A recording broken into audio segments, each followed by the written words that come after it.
Bienvenidos, señoras y señores, to another episode of the Bleed Lows podcast. This episode of the Bleed Lows podcast is brought to you by Bet Online.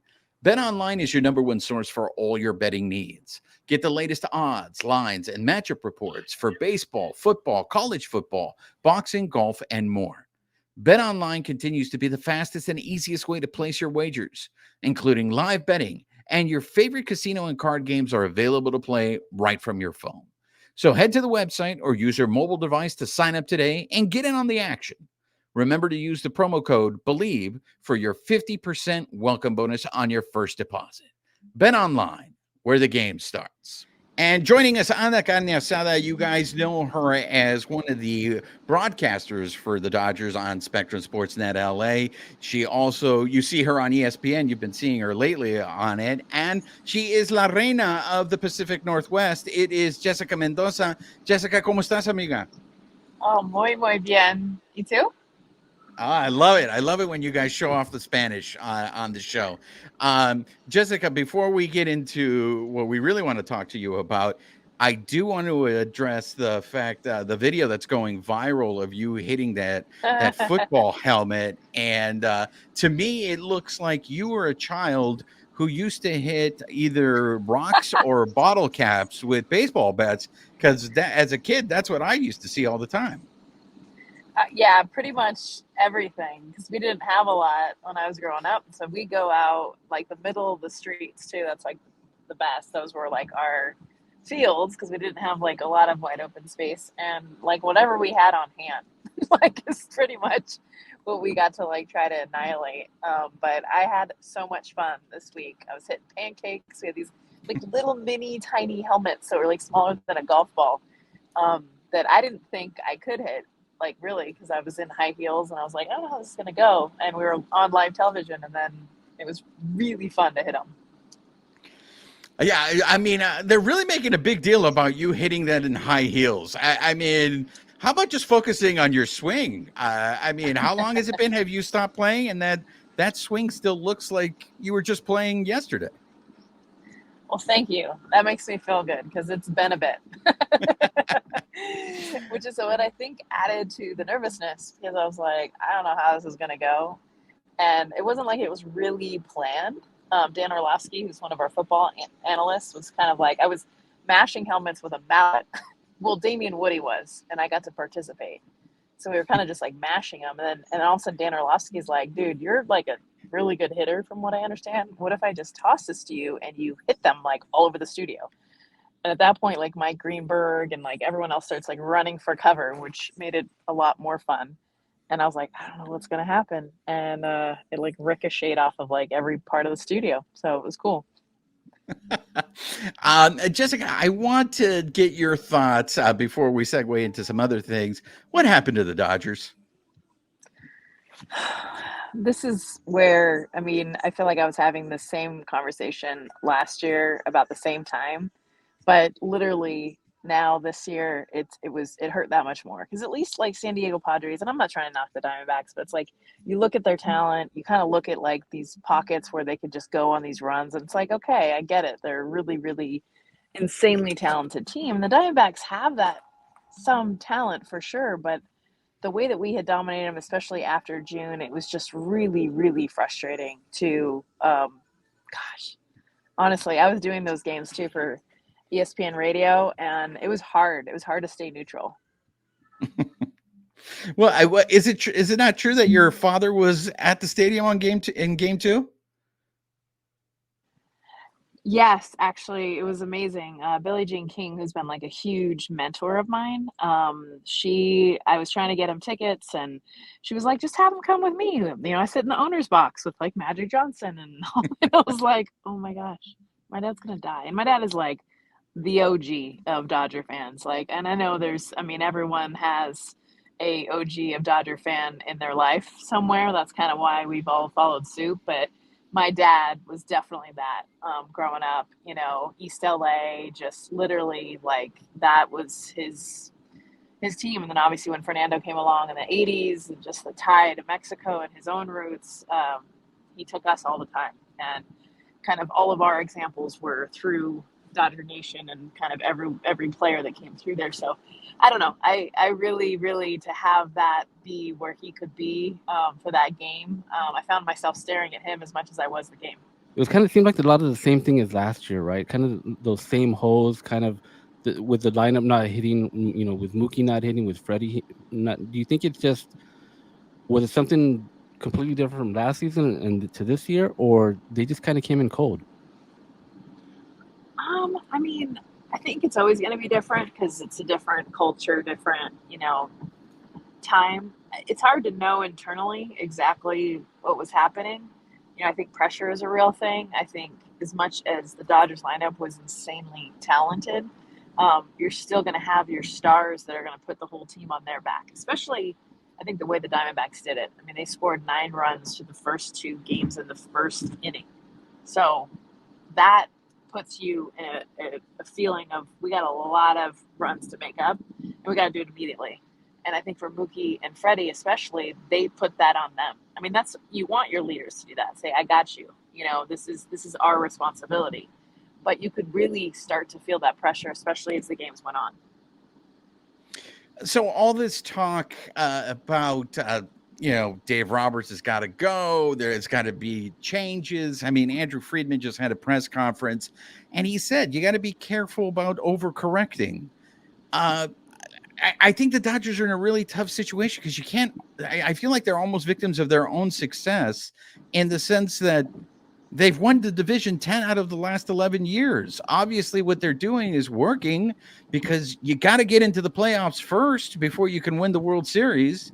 But in the postseason, that's where there's a disconnect. I mean, what do you do, Jessica? Can you put on you're the armchair GM here?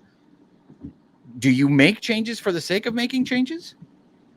Well, definitely not. You never want to do that. And I actually appreciate that Andrew Friedman hasn't overcorrected, in the time that he's had pressure almost every season. I feel like when the Dodgers are disappointed, it's always Dave Roberts' head that everyone wants, cut off. And just how do we, some sort of reaction because everyone's so frustrated and angry and okay, we need to see blood here. And, my thing is what's so impossible for these GMs is you almost have to construct a team that's going to be very different from how they are over the course of 162 games. And I think the way that you construct a team is to get through 162 games. So, you get like all kinds of different, players and attitudes and understanding. And then when you get into the most important games of the season, having the players that just crave pressure, that want to be the ones, even if it just comes down to them.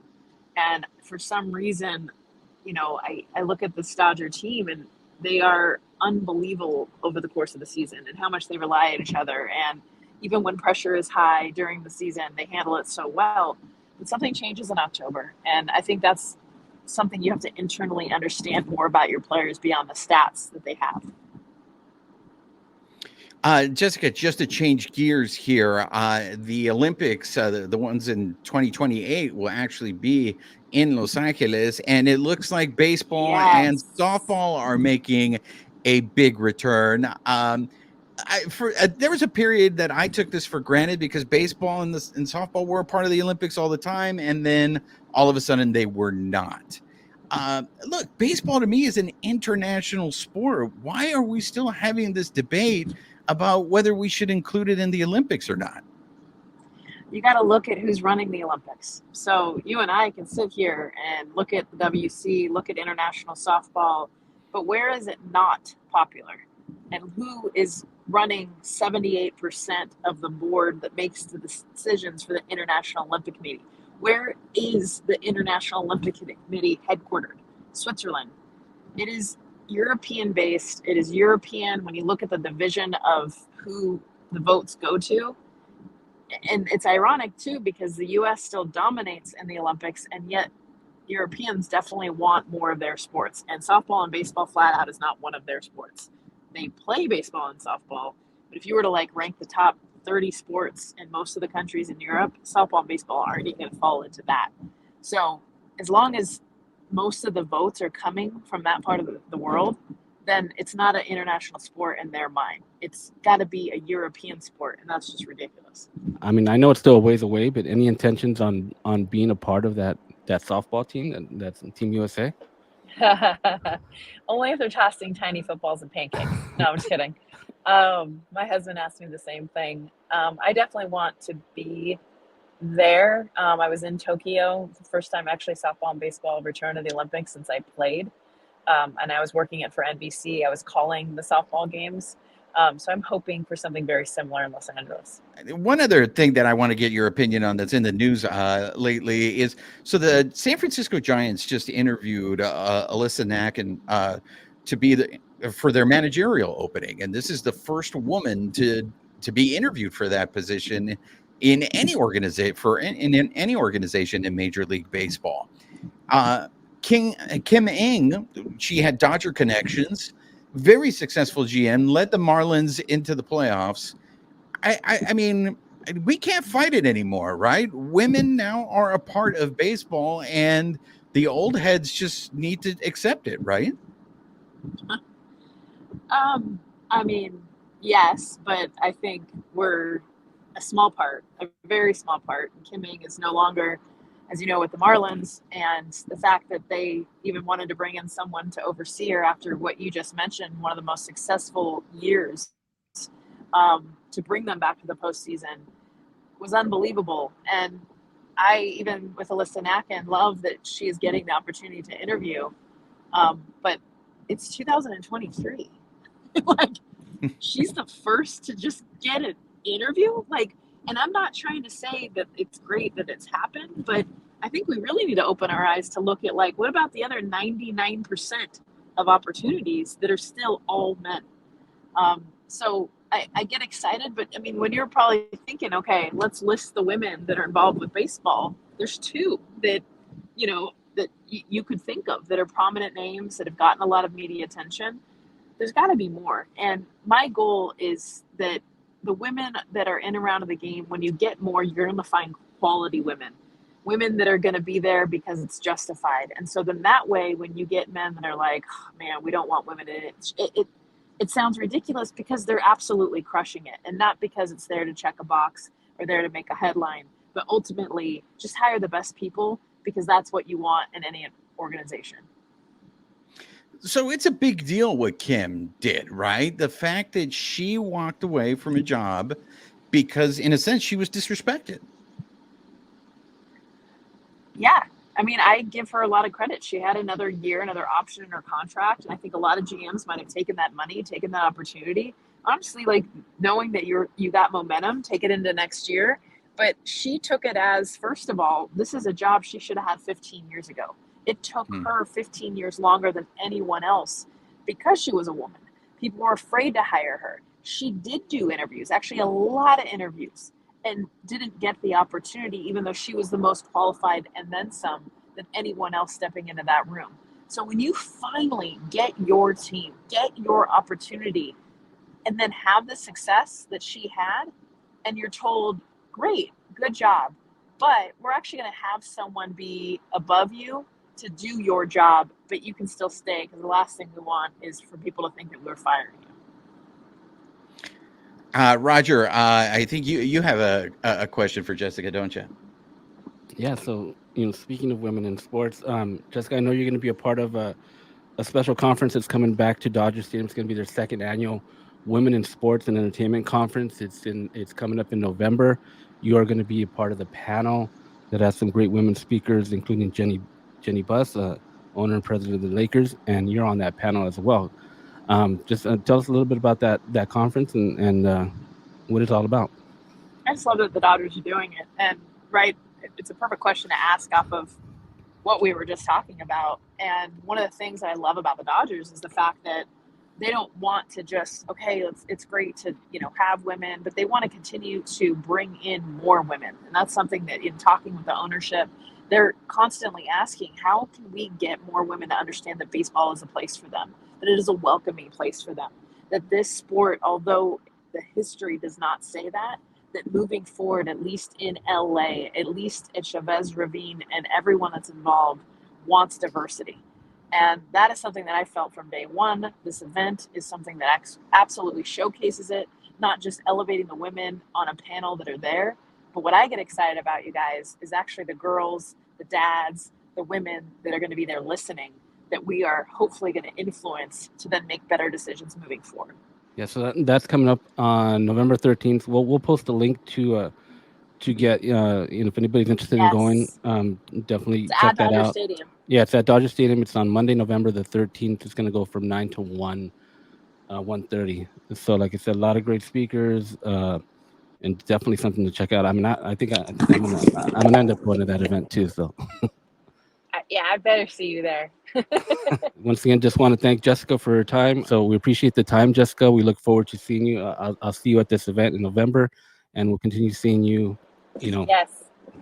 In the future. We'll see you soon. Thanks for having me on. And a big thank you once again to Jessica Mendoza for joining us on the show. Our apologies for the technical difficulties.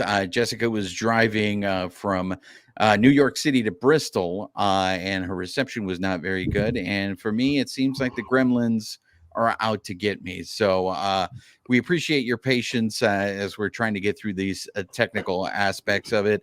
Babyface seems to be fine. So Babyface, I'm going to lean on you to get us through the rest of this episode. But a couple of things first, Babyface, your thoughts on what she had to say about the Dodgers. And I feel like I can hear the frustration in her voice when she's like, I feel like I was just having this conversation again last year, and this is what seems to happen.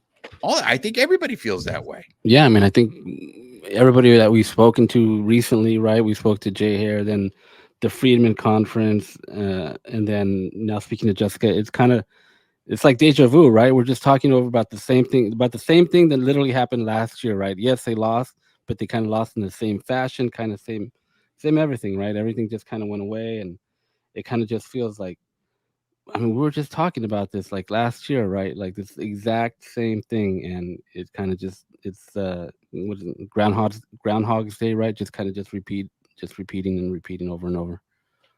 Yeah, and so the thing, I really do feel like they're in a dilemma that I mean, I really don't know where you go from here. I know on our last episode on the live, everyone had strong reactions. People, they wanted Roberts gone, but then at the same time, there were people basically saying, I know somebody, one of our listeners reached out and said that, we were blaming analytics too much. I mean, what do you do? How do you solve a problem like Dodgers postseason baseball, where it seems like no matter what they do, everything seems to go wrong. So that I don't know if there's a quick fix to it.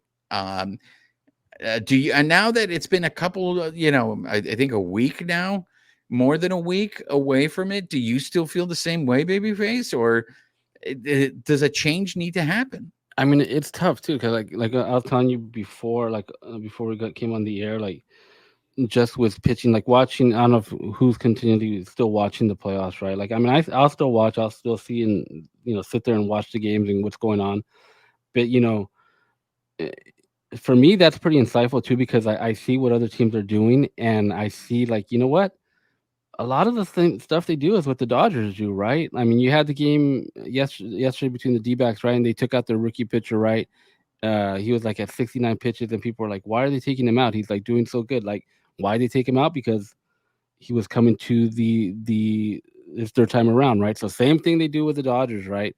And then we're also discussing about, like, why does it seem like all these teams that are left, for whatever reason, they only have like 2 starting pitchers, right? And then their third in game 3 and game 4, it seems like they're running out bullpen games. Kind of like that happens with the Dodgers too, right? So it kind of seems like it's something that's in the league now, right? But it's like, well, if that's happening with other teams, like, well, why didn't the Dodgers, like, the other team succeeded? Like, what happened with the Dodgers, right?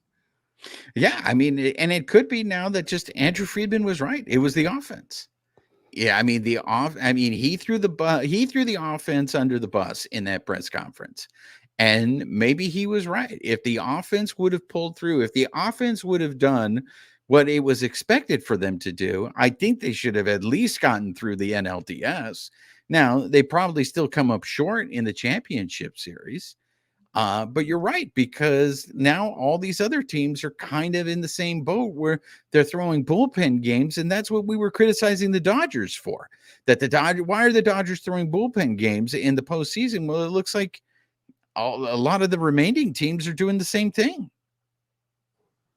Yeah, and I think one of the things that Friedman said, I think during that conference, he mentioned, taking game one aside, right? And obviously, that game was over pretty early, but the other two games they gave it 4 runs, right? In game 2 and game 3. So he was saying, if you told me you give it 4 runs in game 2 and game 3, with the way the Dodgers have been playing, you'd guess at least they're going to win one of those, right? I mean, you'd kind of feel good about that, right? If you're a betting person, right? Hey, they're probably going to get one of those games, right? Because their offense was scoring 5-6 runs, right? Right. So given it 4, you think, hey, maybe might win one or even both. So yeah, I mean, just the offense, I think that's definitely something they got to figure out. Like, why is it just going cold? I mean, what are they finding out about? Is it one, like, what are they discovering about the Dodger hitters? Coming into those series, or is it? I mean, I keep going back to the time off and the timing bit. It has to be more than that. I mean, they have to be able to even if they have off days, is come back and get back to their routines and their hitting. So I mean, to me, it's kind of like what are they figuring out about them that for whatever reason when they come back and just shut them down. So that's going to do it for this episode of the Bleed Lows podcast. I know it's the off season. I know we have the National League Championship Series and the American League Championship Series going on, and pretty soon we're going to have the World Series around the corner, and then it's going to be the off season. But that doesn't mean that we're going to stop doing shows. The Bleed Lows podcast is still going to be here providing you guys content. We're obviously going to be focusing on the Dodgers, but we may start getting a little creative here in the offseason. So please continue to subscribe to the podcast, both the audio version and also to the YouTube channel. We are raffling off a Mariachi Joe bobblehead. We still have that. We're not going to do it until we get to 1,000 subscribers. So Babyface, you want to give us an update on that? We're getting close. We're in the 900. So I'd say if we get another 80 or so, I think we're good.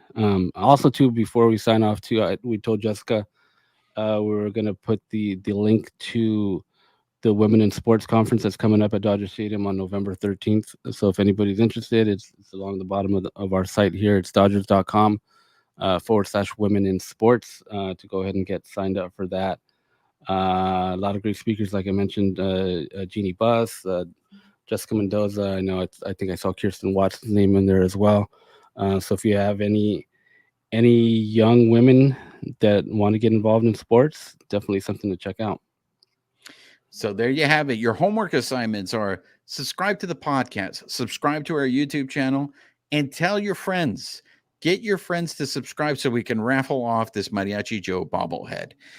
Yo ha sido su servidor Juan Ramírez de parte de mi colega Babyface. Nos vemos para la próxima.